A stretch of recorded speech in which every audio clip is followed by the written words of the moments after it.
भगवान श्री कृष्ण को जगत गुरु कहा जाता है। कृष्ण वंदे जगत गुरु। गीता एक ऐसा संवाद ग्रंथ है जिसमें गुरु और शिष्य का अद्भुत संवाद सुनने को और देखने को मिलता है। पूछने वाला अर्जुन होना चाहिए। अर्जुन का अर्थ होता है जो श्वेत है, दूसरा अर्थ उसका होता है जो सरल है, जिसमें ऋजुता है। कृष्ण का अर्थ ही एक तो काला, तो सफेद पे काला बहुत अच्छे से चढ़ जाता है। सफेद कागज, लिखे जाने वाले जो अक्षर हैं वो काले अक्षर हैं।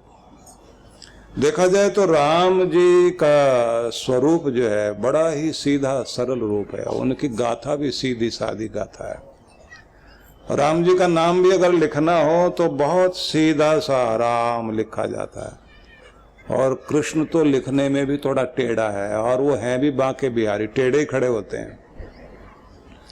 और नाम भी ऐसा है कि बोलने से होठ भी टेढ़े हो जाते हैं। कृष्ण कहते हैं ऐसे होठ भी टेढ़े हो जाते हैं। खुद टेढ़े और दूसरे को टेढ़ा कर दें। लेकिन असल में तो ये नाम ही ऐसा टेढ़े को भी सीधा करने वाला नाम है, इसलिए ये गुरु का रूप है। लेकिन पूछने वाला अर्जुन जैसा होना चाहिए, सीधे भाव से ये पूछ रहा है। तो कृष्ण भगवान ने जो संदेश दिया उस संदेश को हम लोग सभी मनन चिंतन कर रहे हैं। और यहाँ जिस बिंदु पर हम लोग पहुंचे हैं वह बिंदु है कि 8 अमृत बिंदु भक्ति के भगवान श्री कृष्ण ने गीता के 12वें अध्याय में दिए, जिसको हम अमृताष्टकम के नाम से जानते हैं। भारत के कवियों ने अपनी भाव कथाएं लिखी और उन भाव कथाओं में बड़ा सुंदर भाव व्यक्त किए। उन्होंने कहने के लिए कहा कि राम जी आए थे, दिन के 12 बजे वो प्रकट हुए, उन्होंने अवतार लिया। क्योंकि वो सूर्यवंशी थे तो सूरज के पहरे में आए। सूर्य का जब तेजस्वी रूप प्रचंड था, मार्तंड जब आकाश में पूर्ण शिखर पर था, उस समय दिन के 12 बजे राम जी प्रकट हुए। उनका अवतार दिन में हुआ। तो कवि लोग अपने ढंग से लिखते हैं, कहते हैं कि उस समय सब देवी देवता देखकर बहुत प्रसन्न हुए। एक देवता ऐसे थे जिनके आंसू धरती पर गिर रहे थे। और राम जी पूछ रहे हैं कि भाई तुम रो क्यों रहे हो? तो रोने वाले थे चंद्रमा। उनकी आंख में आंसू थे। बोले हम आपके दर्शन कर ही नहीं सकते क्योंकि हम तो रात में आते हैं, आप दिन में आ गए। हमें आपसे बहुत लगाव है, लेकिन दर्शन की इच्छा है। राम जी प्रसन्न करने के लिए, क्योंकि राम जी का स्वभाव बड़ा सरल है, उन्होंने कहा कि मैं आऊंगा, एक बार तुम्हारे पहरे में भी आऊंगा। तो अगला अवतार जो हुआ वो कृष्ण का अवतार हुआ, और वो रात को 12 बजे आए। लेकिन जब उन्होंने कहा ना कि मैं फिर आऊंगा, तुम्हारे शासन काल में भी आऊंगा, रात में भी आऊंगा, लेकिन फिर भी आंसू नहीं रुके चंद्र के। राम जी बोले अच्छा इतना प्यार करते हो ना तुम, मैं अपने नाम के आगे तुम्हारा नाम लगा लेता हूं। तो रामचंद्र कहलाने लगे। अब आप देख लीजिए, और सारे भाई हैं, कोई भरत चंद्र नहीं है, लखन चंद्र नहीं है, राम जी ही रामचंद्र हैं। और अगला अवतार जब लिया तो रात को 12 बजे आए, क्योंकि अपने प्यार करने वालों को कितना प्यार देते हैं कि उन्होंने चंद्र नाम साथ जोड़ लिया। और हैं सूर्यवंशी, सूर्यवंशी राम जी। और बाद में फिर आए चंद्रवंश में, आए तो रात को 12 बजे आए। लेकिन रात्रि में अवतार लेने का मतलब ये हुआ कि उनके जीवन लीला में सबसे महत्वपूर्ण कड़ी रही। कठिनाइयां इतनी कि उनके आने के समय में ही किसी के आने पर स्वागत के लिए कितना कुछ धूमधाम होती है, उन्हें तो मारने के लिए ही लोग चारों तरफ खड़े हुए, उनके अपने ही। लेकिन सबसे बड़ी बात जो कृष्ण का धर्म समझाता, कृष्ण धर्म बड़ा अद्भुत है। उन्होंने क्या समझाया कि कठिनाइयां कितनी भी हो, बहादुरी ये है कि लांघते जाओ, मुस्कुराते जाओ और आगे बढ़ते जाओ। इसलिए कृष्ण रोते हुए नहीं दिखाई देते, आनंद में रहते हैं। तो भगवान श्री कृष्ण की जो गाथा है वो तो अद्भुत है ही है। और उस गाथा में जो सबसे ज्यादा महत्वपूर्ण है, जो उन्होंने हमारे लिए कहा, हमें जो उन्होंने दिया, वो बहुत अद्भुत संदेश दिया। तो गीता उनका अमृत संदेश है। तो जहां हम चले थे, भगवान ने कहा संतुष्टः सततम योगी यत्तात्मा दृढ़ निश्चय मयि अर्पित मनोबुद्धिर यो मद भक्त स मे प्रिय।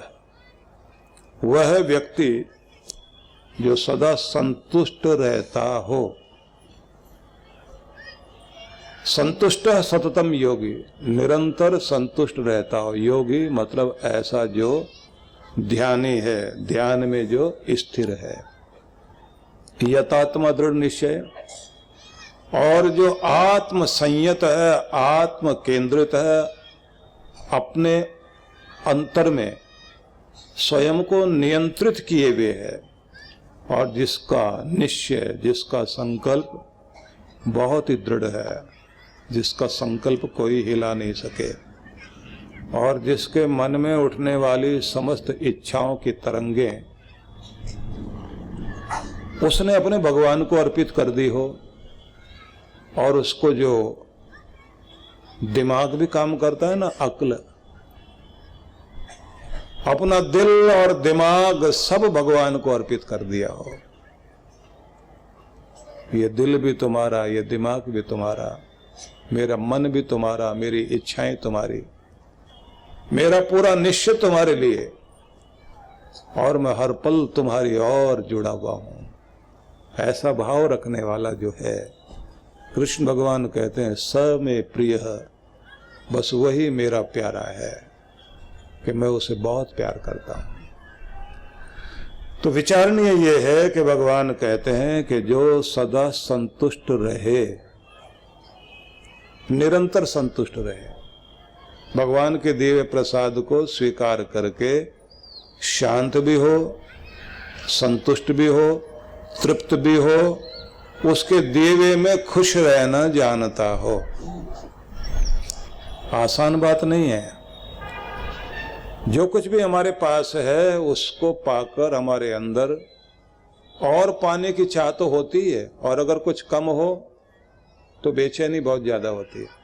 आपके मुख के अंदर 32 दांत हैं, उनमें से अगर एक ना रहे तो जीभ बार बार वहीं जाती है और उसी को छेड़कर कहती है बस ये वाला कम है, ये कम है, ये कम है, ये कम है।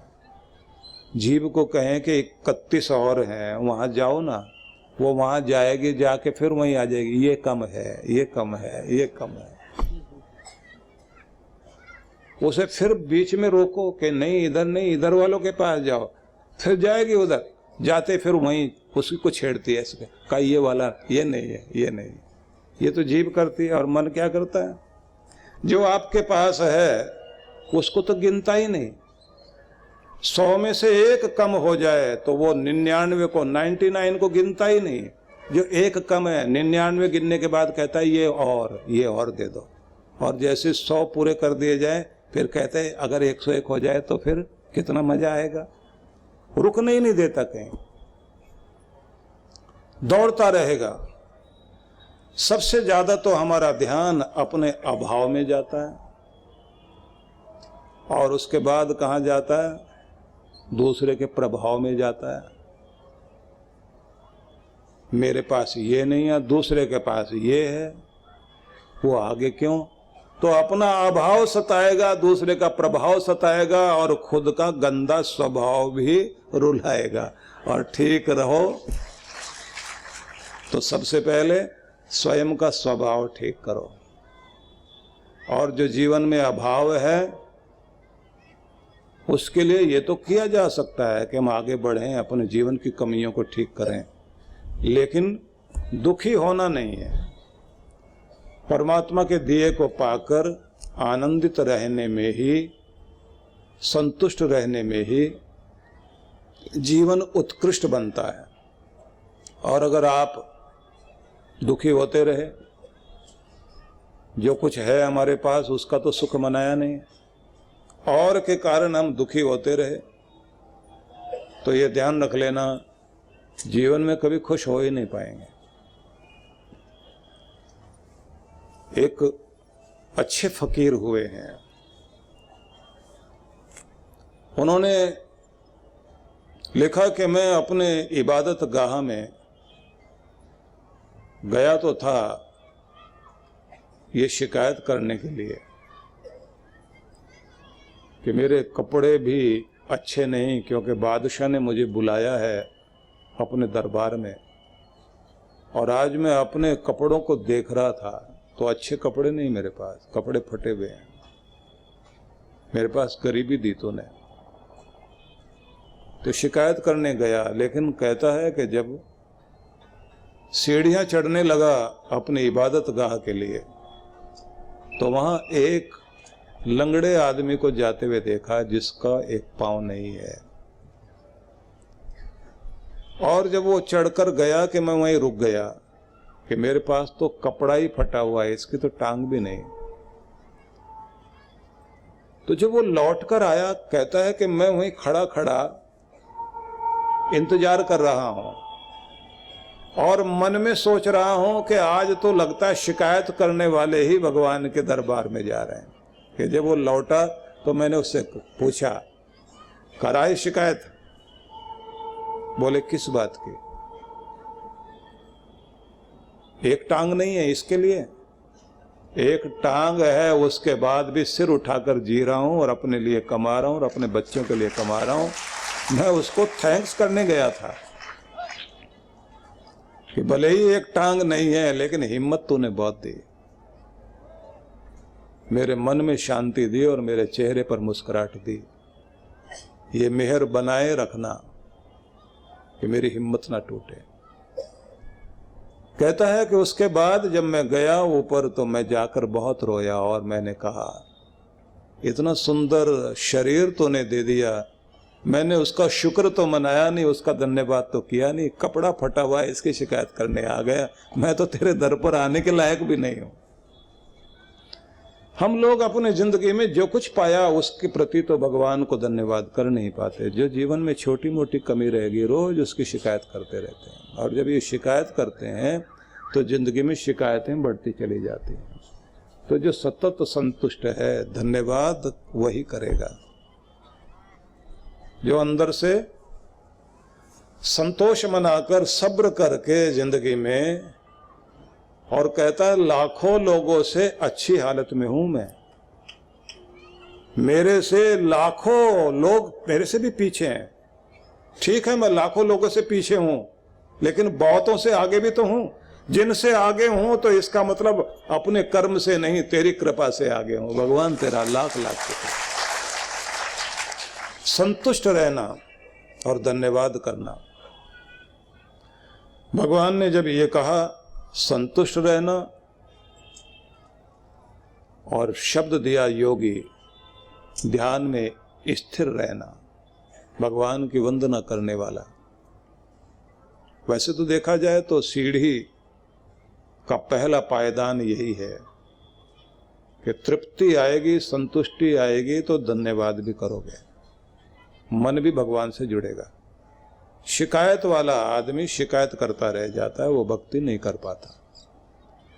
तो संतुष्ट रहिए, भगवान से जुड़े रहिए। अगला शब्द बहुत ही अद्भुत है, यत आत्मा दृढ़ निश्चय। जो जुड़ा हुआ है भगवान से और स्वयं को नियंत्रित किए हुए है, खुद को कंट्रोल करना जानता है। ये बात सोचने योग्य है। खुद पर नियंत्रण लगाए और खुद को जोड़े रखे। हमें हर दिन एक प्रैक्टिस जरूर करनी चाहिए कि क्या हमारे ऊपर कंट्रोल है या नहीं है। इसकी शुरुआत की जाती है जब आपके पास आपकी थाली में आपकी पसंद वाला खाना आए और नापसंद वाला भी हो, तो आपका ध्यान सबसे पहले उसे खाने में जाता है जो आपको पसंद आता है, और जो नहीं पसंद होता है उसको तो थाली में से अलग हटा देते हैं।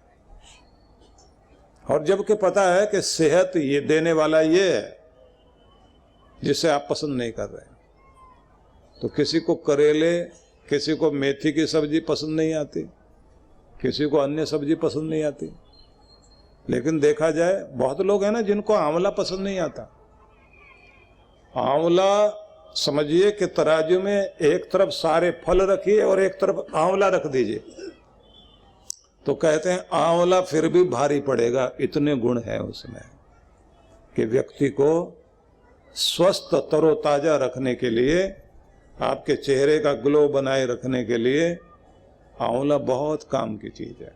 परम पूज्य सद्गुरुदेव श्री सुधांशु जी महाराज एवं डॉक्टर अर्चिका दीदी जी के पावन सानिध्य में अमृत भक्ति सत्संग का आयोजन होने जा रहा है दिनांक 4 से 7 फरवरी 2025, जिसमें विशेषकर ध्यान, यज्ञ, अनुष्ठान, सत्संग एवं अमृत गंगा महाआरती होगी। इनमें आवास एवं भोजन व्यवस्था भी उपलब्ध है। स्थान सुधांशु जी महाराज कुंभधाम, प्लॉट नंबर 46, सेक्टर 6, नाग वासुकी मार्ग, प्रयागराज, उत्तर प्रदेश। आयोजक विश्व जागृति मिशन। संपर्क सूत्र। आप सभी सपरिवार सादर आमंत्रित हैं। आयोजन में भाग लेने के लिए अपना नाम पंजीकृत करवाने के लिए संपर्क करें। परम पूज्य सद्गुरुदेव श्री सुधांशु जी महाराज एवं डॉक्टर अर्चिका दीदी जी के पावन सानिध्य में शिव मंगल महोत्सव 25 एवं 26 फरवरी 2025 दिल्ली स्थित आनंद धाम आश्रम में होने जा रहा है भव्य एवं विशाल कार्यक्रम। इस बार शिवरात्रि का अवसर है और यह अवसर हम सब के लिए बहुत ही हर्ष और आनंद देने वाला है।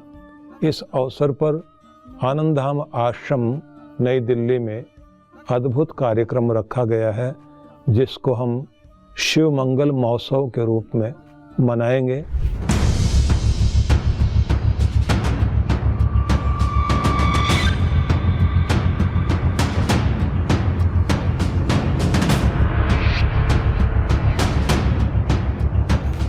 जिसमें भगवान शिव की विशेष कृपा प्राप्त करने के लिए होगा शिव ध्यान,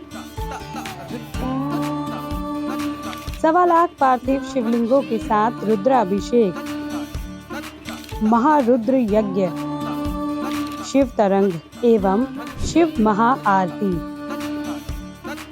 आप सभी इस कार्यक्रम में सादर आमंत्रित हैं। पंजीकरण एवं अधिक जानकारी के लिए संपर्क करें। विश्व जागृति मिशन के गुरुग्राम मंडल द्वारा परम पूज्य श्री सुधांशु जी महाराज के पावन सानिध्य में 4 दिवसीय सनातन धर्म जागृति दिव्य भक्ति सत्संग आयोजित किया जा रहा है। कार्यक्रम की शुरुआत गुरुवार की उपस्थिति में 20 फरवरी प्रातः 11 बजे सनातन जागृति शोभा यात्रा से की जाएगी। संध्या में 4 से 6:30 बजे तक दिव्य सत्संग किया जाएगा। 21, 22, 23 फरवरी प्रातः 8 से 10 बजे तक तथा 4:30 बजे से 6:30 बजे तक दिव्य सत्संग होगा। इसके अतिरिक्त एक सत्र विद्यार्थियों के लिए 21 फरवरी प्रातः एवं दूसरा सत्र ध्यान साधना 22 फरवरी को प्रातः रखा गया है। विशेष महासत्र 23 फरवरी 2025 को होगा, जिसकी शुरुआत प्रातः 8 बजे से 11 कुंडीय यज्ञ तथा संध्या में 4 बजे से विश्व विख्यात आध्यात्मिक संत एवं धर्म गुरुओं के द्वारा विशेष वचनामृत श्रवण करने का सौभाग्य प्राप्त होगा। स्थान श्री गौरी शंकर मंदिर के सामने, सेक्टर 9A, गुरुग्राम।